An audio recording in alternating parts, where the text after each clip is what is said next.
Al-qaulu fi ma'asil qalbi.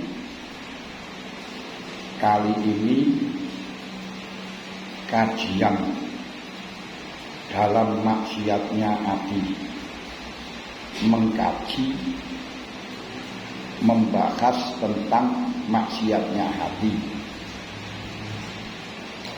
Macam-macam ini termasuk golongan dari macam yang kedua, dari hidayatul hidayah, di mana hidayatul hidayah adalah zahirut taqwa, tertumpu dalam dua hal, yaitu satu, menjalankan perintah, dua, meninggalkan larangan.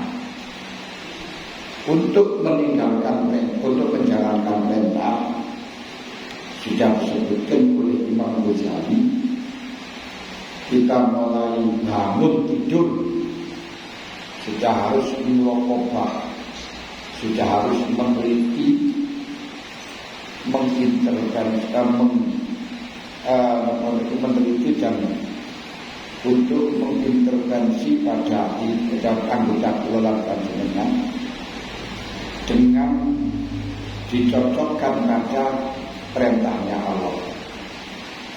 Dari bangun klub, apa diperintahkan Allah untuk orang bangun? Berdoa. Alhamdulillahilladzi ahyana ba'dama amatana wa ilaihi nusyur. Asbahna billah wal mulku wal azamatu wal qudratu lillahi rabbil alamin, dan seterusnya. Terus kegiatan saat bangun biasanya apa? Pakai baju langsung diniatin untuk Allah.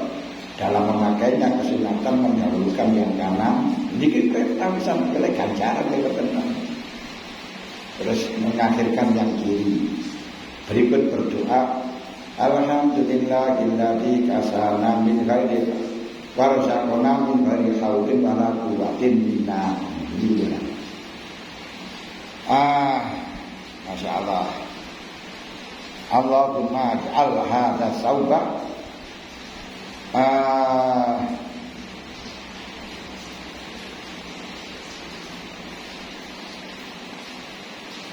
Allahumma barik Allahumma barik nabi hadza saub, atau Allahumma inni nas'aluka khaira hadza saub wa khairama suni Allah wa a'udzubika min syarri hadza saub wa syarri ma suni Allah.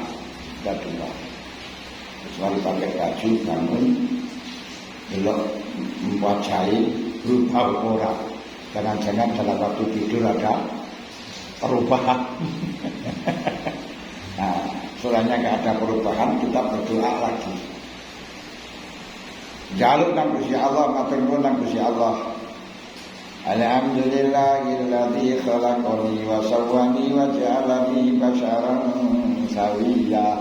Ini perintah ini. Lalu cari sandal. Yang buat sandal itu kesunatan. Kanjeng Nabi itu senang mendahulukan yang kanan daripada yang kiri. Pakai yang kanan dulu, yang kiri. Terus ditengok, Allahumma inna nas'aluka min ghairi hadzal nabi wa khairil masuni ala wa a'udzubika min syarri hadzal nabi wa syarril masuni ala. Dan seterusnya nih perintah. Nah, cuman kita melakukan perintahnya Allah itu tidak mungkin kalau memang kita masih melakukan kemaksiatan. Kalau memang kita tidak bersih dari rekan-rekan dosa, apalagi dalam urusan makanan. Dikarenakan kanjeng Nabi jauh Allah mu'anna bidunnal haram farnaru Allah bihi. Ketika daging yang tumbuh dari barang haram ini selalu sinyalnya untuk merokok, yang sehingga untuk melakukan kemaksiatan untuk taat sulit sekali. Cara kendaraan dibantu kaya apa kendaraan ini macet, kendaraan ini ora iso. Ati karep bodoh cepet. Ya. Kendaraan yang welek ketemuan buat terus malah ceblok malah macet ketekan kena. Untuk supaya pelanggar tentunya diriji diliciki. Dan di dalam liciki niku tentune harus bersihkan dari hal-hal yang mengakibatkan reget ngoko dhisik. Nah, gitu nyumpeti hal-hal sing marakno reget ku disumpeti kabeh. Insyaallah niku kan carane piye? Oh niku ternyata sing marakno reget kabeh asale kok mangan. Lari kongkon poso ya. Wis iku. Nah, di dalam menjauhi maksiat niku ana loro. Niku ana sing dhahira.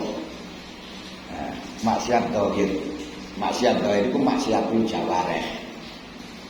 Maksiatul jawareh iku maksiate anggota lahir.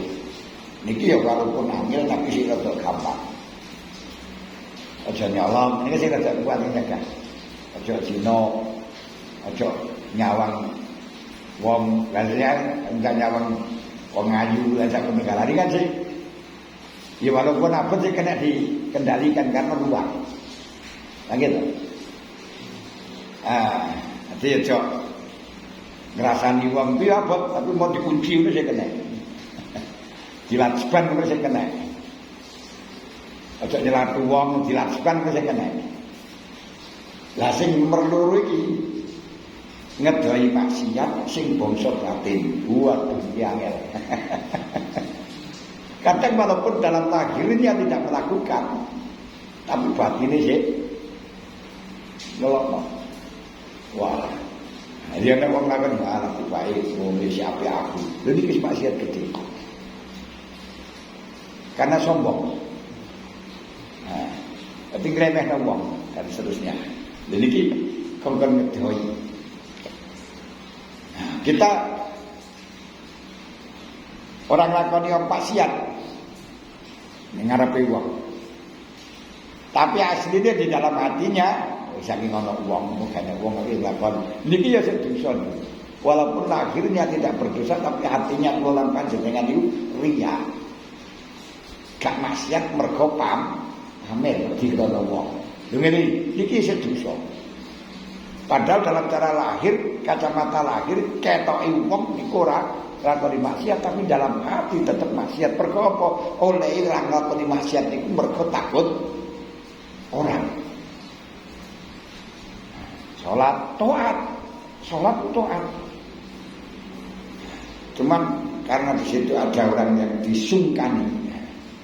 Ada orang yang disungkani itu ada orang yang disegani. Berarti diladeni disegani ya. Akhirnya sholatnya di khusyuk nih. Allah, bismillahirrahmanirrahim. Alhamdulillah. Ini berdosa.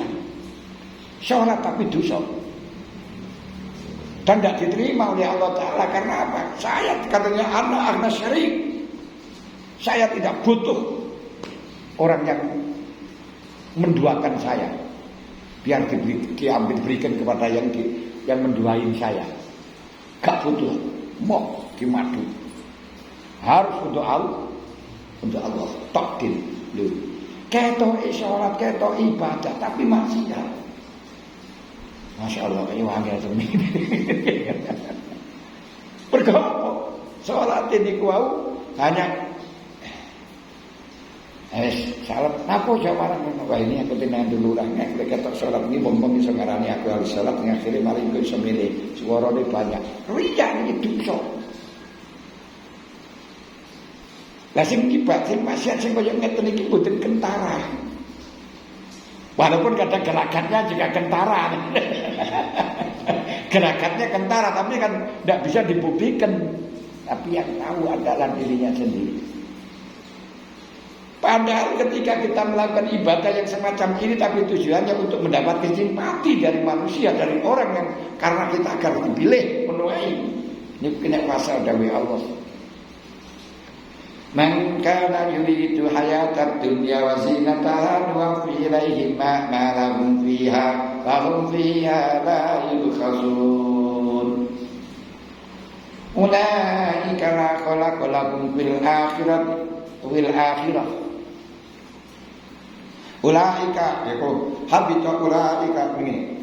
Wal innal ladzina man kana yuridu hayatad dunya wa zinataha, siapa saja yang sholat, siapa saja yang ibadah tapi tujuannya untuk mendapatkan dunia, perhiasan dunia ini, itu simpatisan manusia kan ya dilepenuhkan urusan dunia. Dua fi ilaihi ma malakum fiha, maka kan saya bayar, katanya Allah, di dunia ini.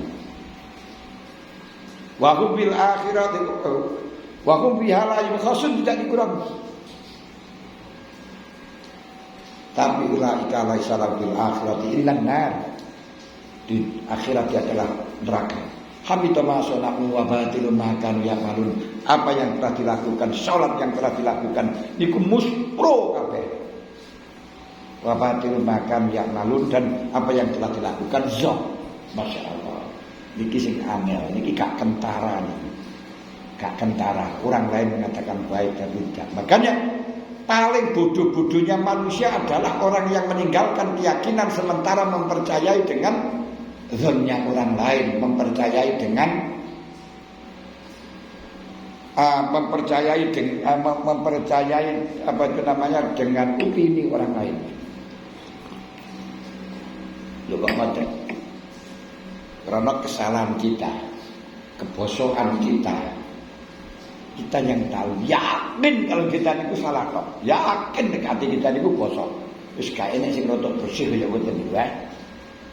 Kemudian kalau kita dipuji orang kok bangga, seneng, ini berarti panjenengan gak mempercayai dengan keyakinan, hanya percaya dengan opini. Padahal kita tahu kalau kita itu salah, sementara orang lain memuji kepada kita karena ndelok rejengan lahire. Kan gitu. Rejengan lahir kita sholat, poso, gak ngerti deh jero atine. Padahal Allah Ta'ala tidak pernah melihat lahir kita, gak pernah memperhitungkan lahir kita. Inna Allah la yanzuru ila suwarikum walakin yanzuru ila qulubikum. Allah tidak melihat lahirmu bagaimana, kamu melakukan sholat bagaimana, tapi hatimu melakukan untuk apa. Nah ini loh, hati melakukan untuk apa? Masya Allah. Ini bodoh kalau kita tuh dipuji orang berbunga, dipuji orang saya gembira. Ini bodoh kali sampai di anak dikarani. Oh iki lho, tahu kasroh ki ambune koyok misik. Terus sampean ujuk sowan dikarek ngono. Lah iku dihina panjenenganipun sampean ku apik. Lha ngomong kotoran diarani api, diarani ambune koyo misik lho. Niku ngenyek ning mesine kan ya. Wah, bener-bener ambune koyo misik lah. Nah niki wong inilah kita niku keadaane ngoten. Mulane mohon dengan hormat lagi sangat di dalam bahasan niki rodok sensitif. Rodok jero, rodok angel.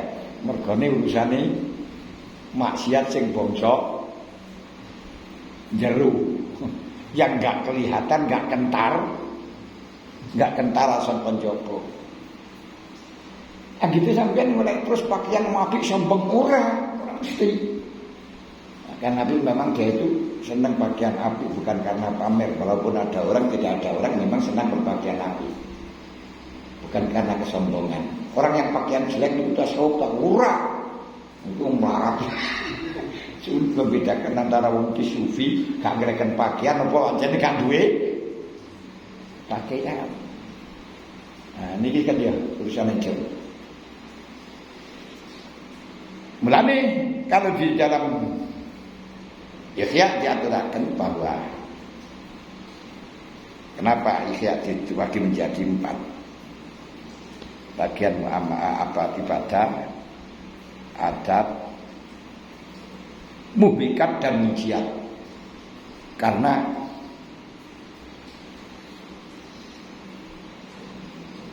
perintah Gusti Allah niku ana lahir ana batin. Larangane Gusti Allah ana lahir ana batin, tapi papat. Perintah Gusti Allah ana sing cara lahir, yaitu af'alul jawareh. Ya aja nyolong aja anu ngene kan lahir. Larangan ya nek sing lahir. Nek perintah lahir kongkon salat, kongkon maca Quran, maca selawat, itu kan perintah lahir. Larangan ana sing lahir ya itu aja nyolongan, aja muring-muringan, aja nyelatuan, aja nyampelni wong. Aja lahir. Batin pun juga demikian. Perintah Gusti Allah di dalam batin, perintah Gusti Allah. Ana sing lahir, ana sing batin piye perintah Gusti Allah? Sing sabar, sing terima, sing syukur, sing ngapura, sing rasa tawadhu. Kabeh ana 120 sama. Dalam larangan batin, aja sombong, aja ujub, sak rumangsa, gampang rumangsa, aja pamer, aja dendam, jangan meremehkan orang. Nah ini urusan, jangan menghina orang. Ini perintah larangan batin. Perintah batin itu disebut dengan sifatun atau akhlakun mahmudah. Ini kok akhlak-akhlak yang dipuji. Larangan-larangan batin disebut dengan akhlakun sayyi'atun. Akhlak sing elek. Sayyi'atul khuluq budi pekerti sing bejat. Makanya Kanjeng Nabi diutus oleh Allah untuk menyempurnakan akhlak sing bejat niku kengken dandan.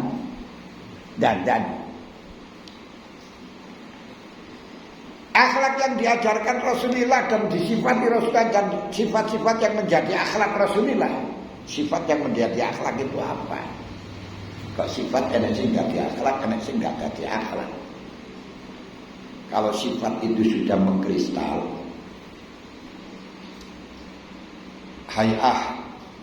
hayatun rosikhotun fin nafsi, suatu sifat yang sudah mengkristal di dalam hati, dalam jiwa, sehingga tasir min al-af'al bisulatin wa yusrin, keluarlah perbuatan dengan cara mudah, dengan cara gampang, dengan cara refleks yang cocok dengan syariat dan akal, disebut dengan akhlakun sayyi'ah, dengan akhlakun karimah, hasanatul khuluq.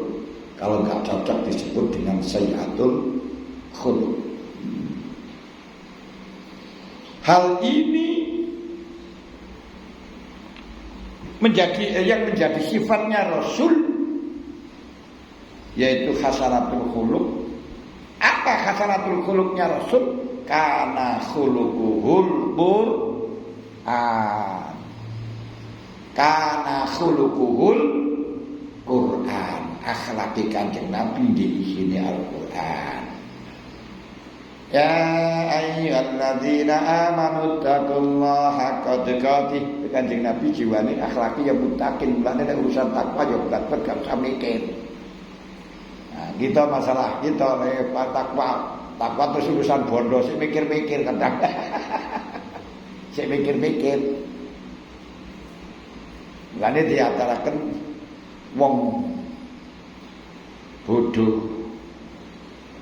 tapi loman luwih apik daripada wong alim sing medhit. Ya kan. Sing medhit. Lha kenapa ngene iku?